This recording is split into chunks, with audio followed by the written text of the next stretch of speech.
to see this from the beginning. Yep, I agree. I agree. So let's.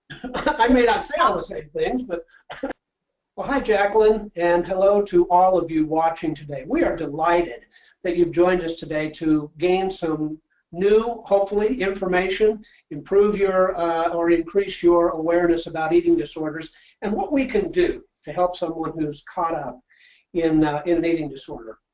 The topic that I would like to cover today is breaking the ties that bind, intervening on a loved one in the grips of an eating disorder. You know, over the last 10 years or so, the concept of intervention has become much more popular and reaching a much wider audience, in large part due to television shows and social media that present what that's all about. And we're very grateful that the message has reached a wider audience, a larger audience, that this is available to assist families with a loved one that they're concerned about. Unfortunately, there's been some real downsides as well. There's a lot of misconceptions about intervention. A lot of people think, well, some guy just shows up one day and a few family members read a couple of letters and the person goes to treatment, or the person runs out of the room and everyone chases them down the street. Well, that's not an accurate representation of what we do. Trained and credentialed intervention professionals have a lot of education, a lot of expertise, and a lot of experience in this field, and it is not something to be treated lightly. So I'd like to share with you today some thoughts about intervention. In fact, I'd like to cover with you the four primary models of intervention that are currently being practiced in the United States, as well as a model that I've developed that I believe incorporates the best aspects of each of these. We absolutely believe that intervention is a first step to recovery from eating disorders. And intervention is not therapy. It is about breaking that cycle and helping someone make a choice to receive help. We believe in guiding the family with compassion. It's never about judgment and criticism. We believe in managing the circumstances through experience. And also, we believe in helping the individual reach out for recovery. It's their choice. But the rest of the family can make choices as well, and we'll get into that in more detail. There are a lot of myths about eating disorders, and I won't read all of these, but one of them in particular that I'd like to talk about is right in the middle there. Your loved one must hit bottom in order to accept help. I understand the power and the value of hitting bottom. What I don't like is when a dirty four-letter word is introduced to the equation, and that word is spelled W-A-I-T. We must wait for them to hit bottom. Well, now hold on. If we have a loved one that's truly in the grips of this disease or disorder, and it is evident that this has the potential to be lethal or fatal, what are we waiting for? An intervention steps in to bring the bottom up to hit the individual rather than waiting for the individual to hit bottom. Either way, a bottom is reached, and we encourage and assist that individual in reaching out for help. The truth is, eating disorders are chronic, progressive, and fatal diseases left unchecked. And of course, there are diseases of denial. That's just at the very core of ED. ED wants the victim to believe that they don't have it.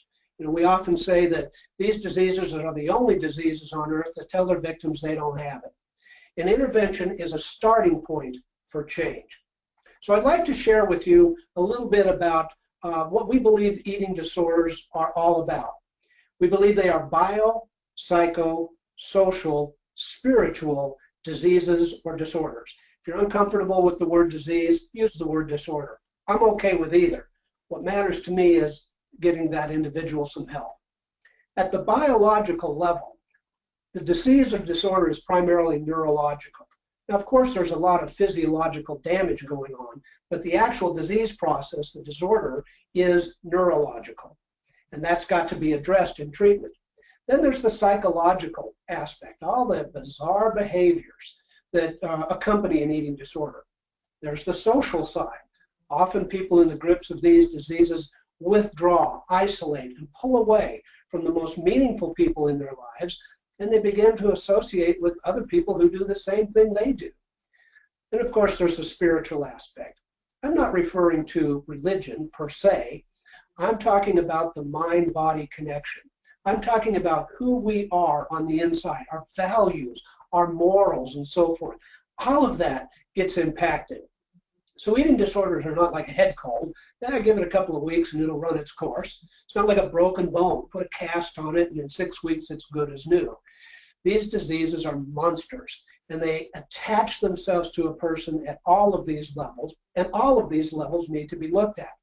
But primarily, the point I want to make is this is why sitting your loved one down or a loved one down and wanting to have a rational, reasonable, logical conversation about the disorder very often is ineffective.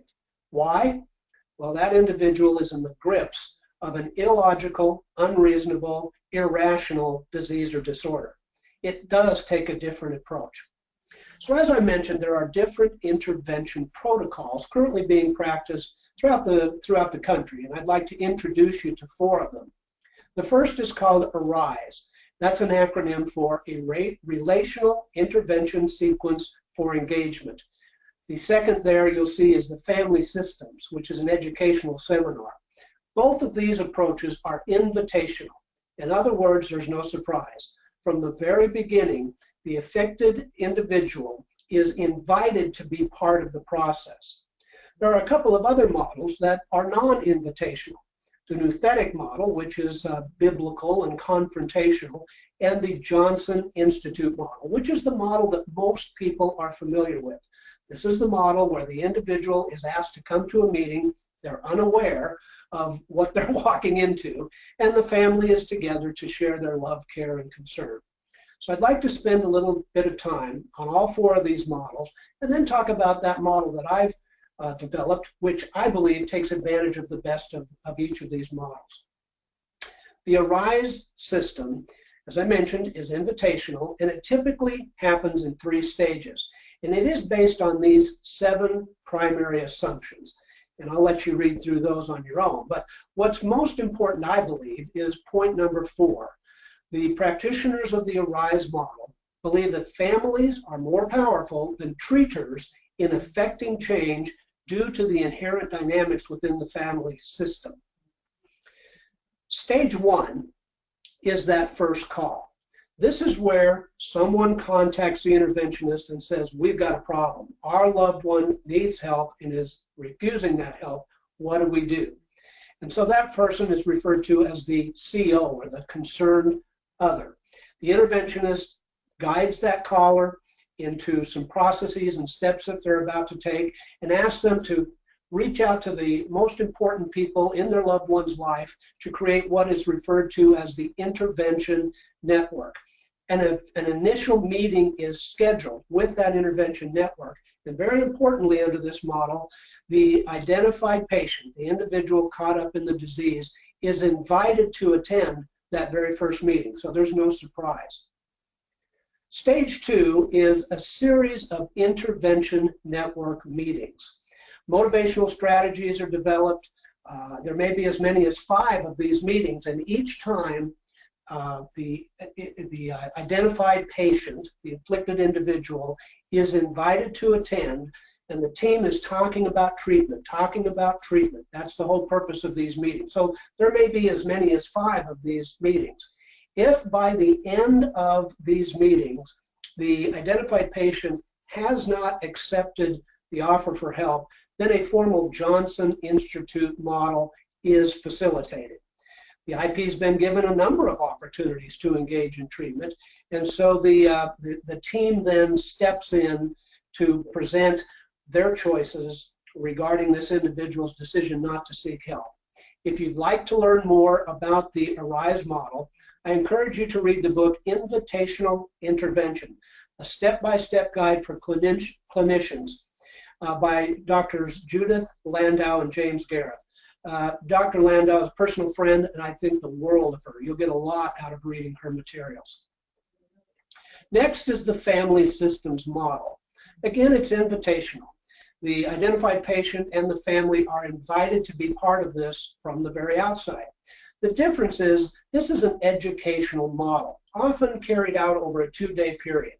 The entire family is brought together, including the identified patient, and a lot of teaching and training about the disease or disorder they're dealing with, whether it's eating disorder or a chemical issue or compulsive gambling or compulsive sexual behavior. A lot of education is presented, always with a goal towards encouraging that individual to accept some ongoing help. According to the family systems model, there are 6 steps towards family healing. And again, I won't review them all, but I'll touch on a couple of them. The interventionist or the counselor discusses different types of treatment for the family and the individual. That may be a recommendation for inpatient treatment. It may be a recommendation for an outpatient setting or one-on-one therapy with a counselor, a registered dietitian, whoever may be.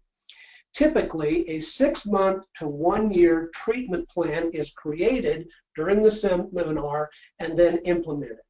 So again, the individual is invited to be part of the process, but it's much more educational in its format. Let's move on then to the 2 non-invitational models. The first being nouthetic. Now that may be a word you've never heard before. It's based on the Greek word nouthesis, which is about confronting in love, speaking the truth in love. In fact, there's actually a model of this that you can find in the New Testament, in Matthew chapter 18, if you're inclined to read that. Contemporary proponents, of this model would be Jay Adams. You could read his book, The Christian Counselor's Manual or Competent to Counsel. Typically, these are trained pastoral counselors. It is a moral approach, but it is one that's based on confront with love, not judgment. Then there's the model that most of us are familiar with, the Johnson Institute model, as developed by Dr. Vernon Johnson in the late 60s. His classic book, Intervention, a step-by-step guide for families of friends of chemically dependent persons, is a must-read for anyone really wanting to understand the field of intervention. And even though the book was primarily written around chemical dependency, the protocol, the steps, are just as applicable when dealing with an individual caught in the grips of an eating disorder. As mentioned, it is non-invitational and it is confrontational. It's process-oriented. It's designed by its very nature to break through the denial of that individual. And again, touches on that fallacy of hitting bottom. This model is based on 5 key principles: that meaningful persons that are brought together, that all of these people write down very specific data about the impact that their loved one's behavior has had on them. They tell that person how they're feeling. It's not about judging them. It's about sharing, here's how I feel based on what I've seen. The addicted individual or the afflicted individual is offered very specific choices. The choice for this treatment center or that hospital, not a menu of choices, but a very specific choice. When the individual agrees to accept help, it's made viable right now. In other words, we don't then say, okay, someday we might talk about treatment. That's been prepared in advance so that the family now says, okay, get in the car, it's time to go. Here are the key steps of the Johnson Institute model. And we've really kind of gone over these already. So let's move on. I'd like to talk to you about an approach that I refer to as the Trans-Theoretical Intervention Protocol, or TIP. It's Johnson Institute based in that it is non-invitational. However, it does incorporate the trans-theoretical model of intentional behavior change as developed by Prochaska, DiClemente, and Norcross. Sometimes this is called the stages of change. This model recognizes not only the needs of the afflicted individual, but also the family. And it's designed to accelerate the changes necessary to move the whole family forward into recovery. Now again, the trans-theoretical model was developed by James Prochaska, Carlo DiComenti and John Norcross. And one of the classic books that they've written is Change for Good. Another one is Addiction and Change, How Addictions Develop and Addicted People Recover. Be a great resource for anyone who's interested in learning more about the stages of change. The stages of change, or the trans-theoretical model, is based on 4 dimensions: stages of change, processes of change, markers of change, and context of change. So in this particular model of intervention, all 4 of these dimensions are taken into account and incorporated. However, on a very rapid pace. Often stages of change in counseling is a lengthy process. In the intervention model, it happens pretty quickly. Many of you are familiar with the stages of change, but if you're not, here they are. Pre-contemplation, that's the stage I'm in when I'm stuck. I'm not even thinking about change. Contemplation, well, I'm thinking about it. I'm not doing anything about it. I'm just thinking about it. Then there's preparation. That's the planning stage. I'm developing a plan for change and what that might look like. Then there's action. Okay, I'm working the plan. This is the stage that usually is the most rewarding, in that people pat us on the back and say, "Attaboy, you're doing good." Then there's what I believe to be the most difficult stage, which is maintenance. I've made the change. Now I've got to maintain that change. Now I've got to take the steps to stay in recovery. There's another stage called termination, and I don't believe we reach that in all cases. Some changes can become so permanent and long-lasting, we don't really have to take very many steps to maintain it. In other cases, recovery is an ongoing maintenance process where people attend recovery support group meetings, they work with other individuals, they might have a sponsor. They're actively involved in an ongoing recovery program, so they live the rest of their life perhaps in maintenance, and there's nothing wrong with that. In this model, here's some of the goals. I have an initial assessment or consultation. Family might call me, or someone might reach out to me. First thing I need to do is determine, is an intervention clinically appropriate? I have had some people contact me that, quite frankly, what they would like me to do is come to their house, put handcuffs on their loved one, and drag them off. That's called a kidnap. That's not an intervention. So we do need to determine, is an intervention clinically appropriate? Is this individual really able to understand what we're saying, or are they so cognitively impaired or caught up in psychosis to where they really can't understand what we're talking about? That would not be appropriate. So in this initial consultation, answer a lot of questions. Questions about eating disorders, questions about the compulsive behaviors that go along with those eating disorders, and a lot of questions about the intervention process. What does it look like? If this family is not already talking with a treatment program, it's my responsibility then to make them aware and provide information on some programs that might be appropriate for their loved one. Once we're ready to go, we have an initial team meeting. This is where I pull together the intervention team, and the criteria that I ask for is people that your loved one either loves or admires or wouldn't want to disappoint. These are people that the loved one cares about and would have influence in their lives. It's often immediate family, but it can also be friends. It can be co-workers. It can be a coach from school, people who have influence in that individual's life. I need to understand the stage of change that each of the team members is in. As you might imagine, I pulled together a room of 8 people, and I've got 2 people in the action stage. They're ready to move. And I've got 2 people in the pre-contemplation stage. They don't even understand what we're talking about. And I've got 4 people in various stages in between. So I need to identify what stage of change the team members are in. I need to recognize the markers for change and the context of change, again, for the team members. I'm not going to go into significant detail on those. You can read more about those in the books that I mentioned. But I do need to spend a lengthy period of time training the team members on what I want them to write down that they will read to their loved one when we meet with that person. Here's an example of some of the documents that I use. I need to understand a full picture of what's going on. Is this person involved in one of these, multiple levels of these, and is the afflicted loved one in pre-contemplation or preparation or action? Where is that person on each of these? It's not unusual, frankly, to intervene on someone who's been in long-term recovery from alcohol abuse and now they have an eating disorder.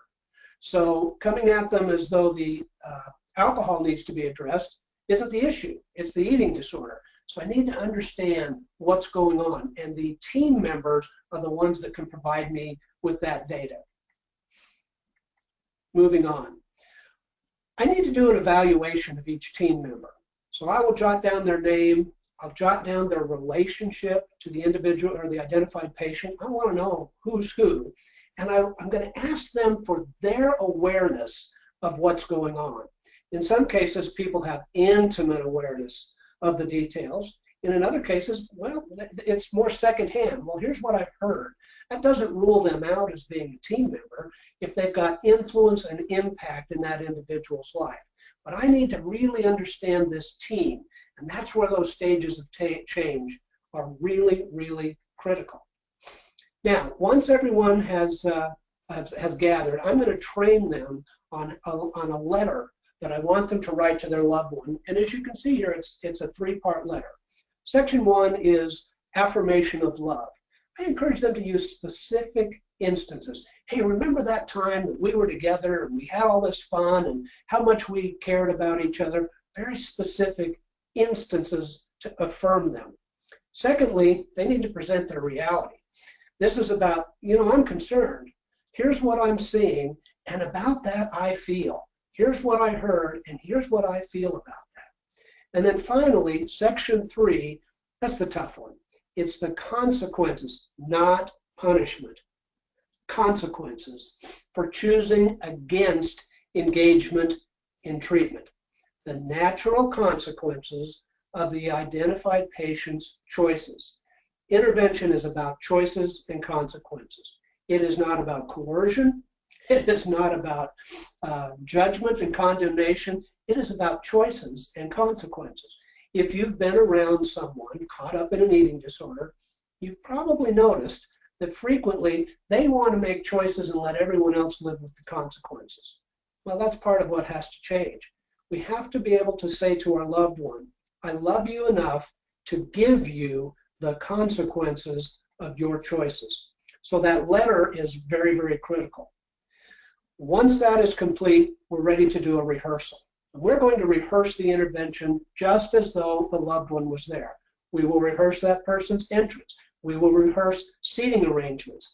I mean, we really drill down to the nitty-gritty. I want to hear the letters that everyone has written. I might make requests for some modifications. I might ask them to delete certain words, to add certain words. We want to avoid judgment, and we want to put in there the team members' feelings. We want to rehearse potential objections that this person may bring up. When I put the offer on the table to go to treatment and they say yes, great, it's time to go. If they say no, I'm going to ask the most important two-letter question of the day, or two-word question of the day. And that question is, why not? I want to hear that. I want to know why not, so that we can deal with those objections, not argue, not fight. This is not an argument. This is not about a fight. This is about choices and consequences. So our goal is to negate those objections. Okay, that's taken care of. That's not a problem. Let's go. Let's accept some help. We talk a lot about logistics, seating arrangements in the room, which order the letters will be read, handling a runner. One of the biggest fears families have is when their loved one walks in and sees everyone, they'll run. It does happen, but very, very seldom. And so we need to be prepared for that and discuss how we will respond, not react, but respond. And then we need to talk about transportation to the treatment facility. Make sure all of those logistics are covered before we even get to the time that we're meeting with the individual. All right, now as I mentioned, the letters are read at the rehearsal, and one of the important things about that is team building. quite often as these letters are read, team members who may have been a little bit leery about this process, they get on board and they can fully understand what's going on. It also gives me, the interventionist, the opportunity to make some judgments. It doesn't happen often, but there have been some times after hearing a person's letter, I had to exclude them from the process. They're just too angry. And that's not what this is about. So I actually have a form that as I listen to them read their letters, where I jot down some thoughts or ideas from each section, and I may come back to them and say, well, let's use this word in section 1, or let's expand that story a little bit in section 2. So I coach them a lot. Ultimately, this is about the family members sharing with their loved one the impact the eating disorder has had on them. And so I often have to coach people on how to use feeling words. You know, when you say you're sad, what does that mean? When you say you're ashamed, what does that mean? So I provide them a handout that helps them use the kinds of words that they need to use to be able to express what's going on inside of them to their loved one. I mentioned we identify potential objections to treatment. I literally write these down.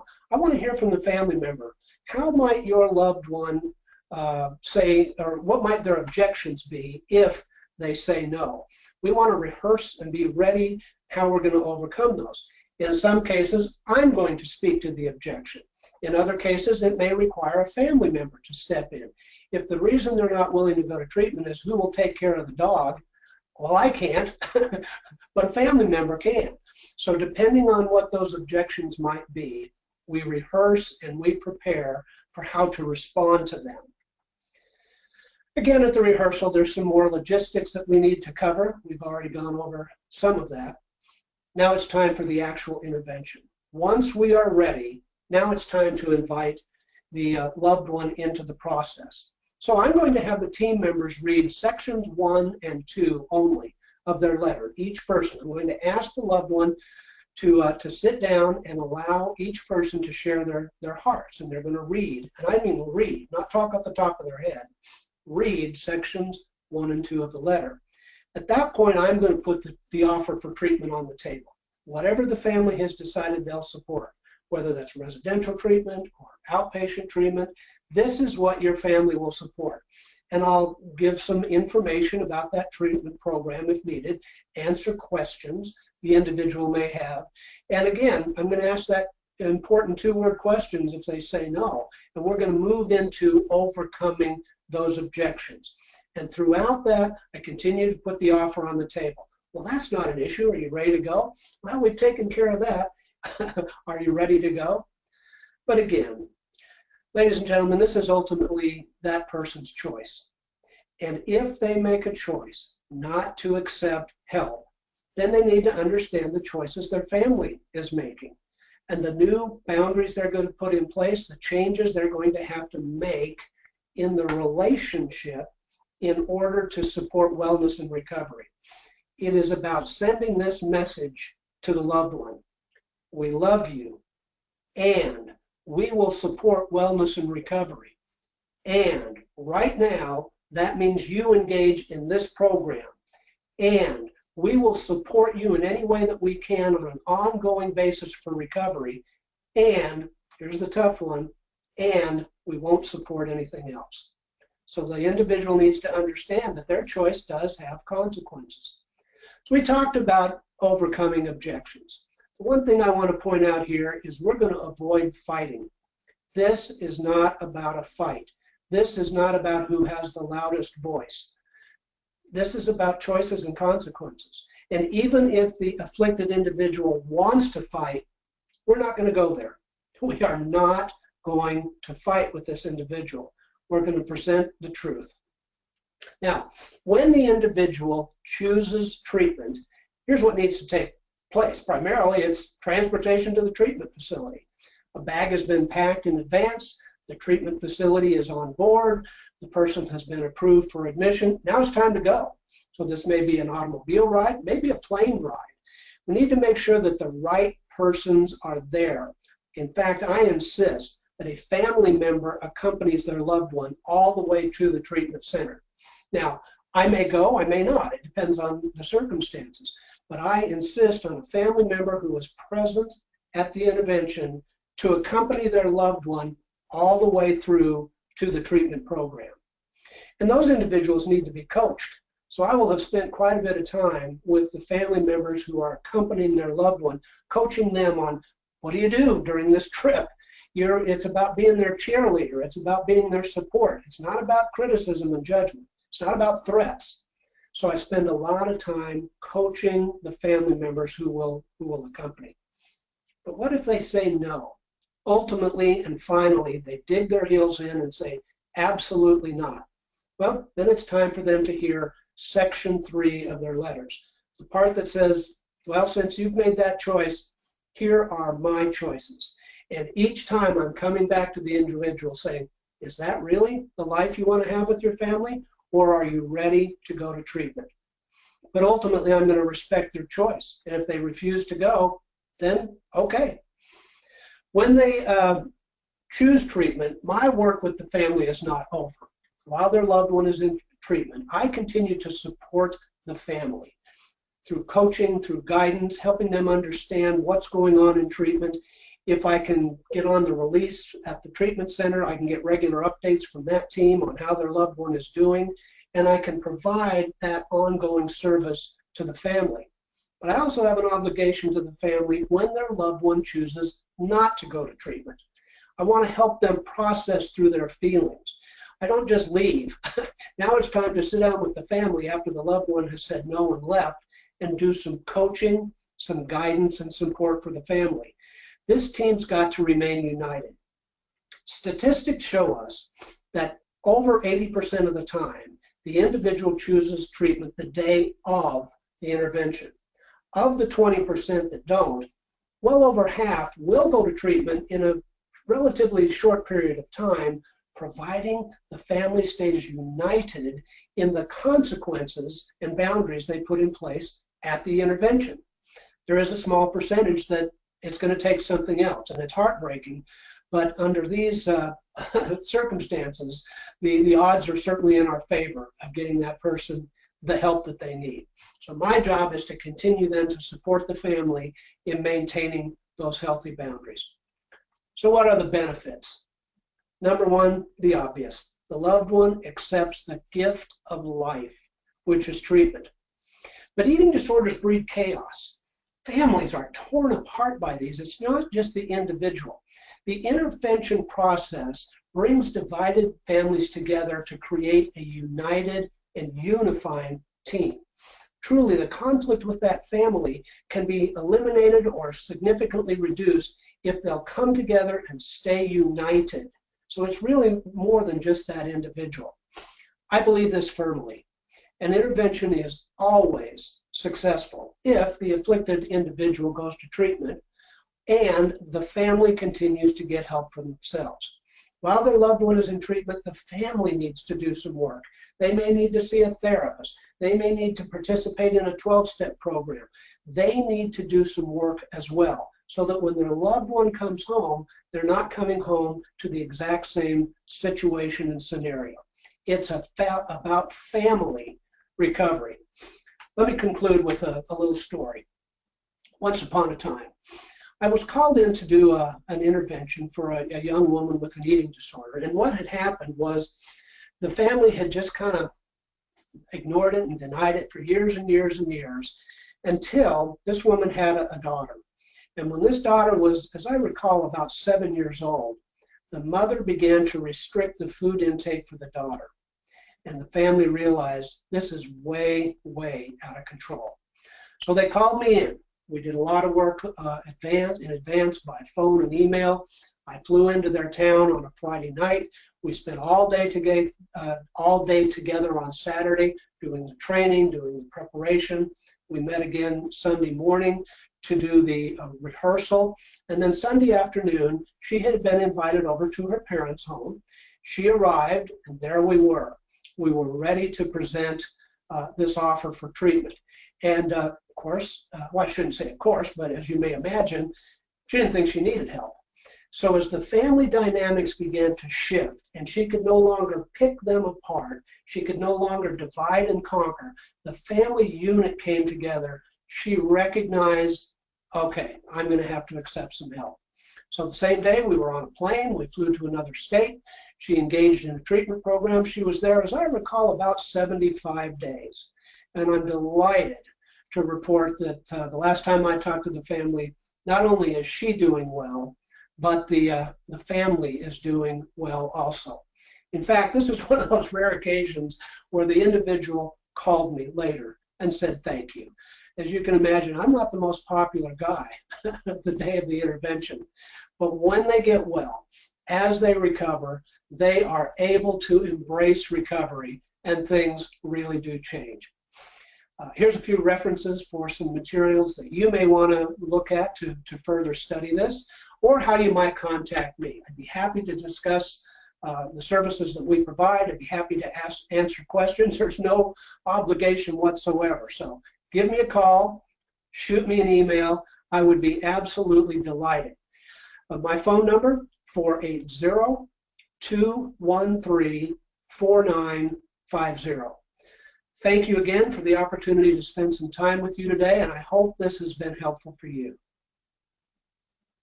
Thank you, Jerry. And real quick before we end, we did have a few questions. Sure. One is, are there any just real practical tips for recognizing the stages of change and readiness for treatment? Absolutely.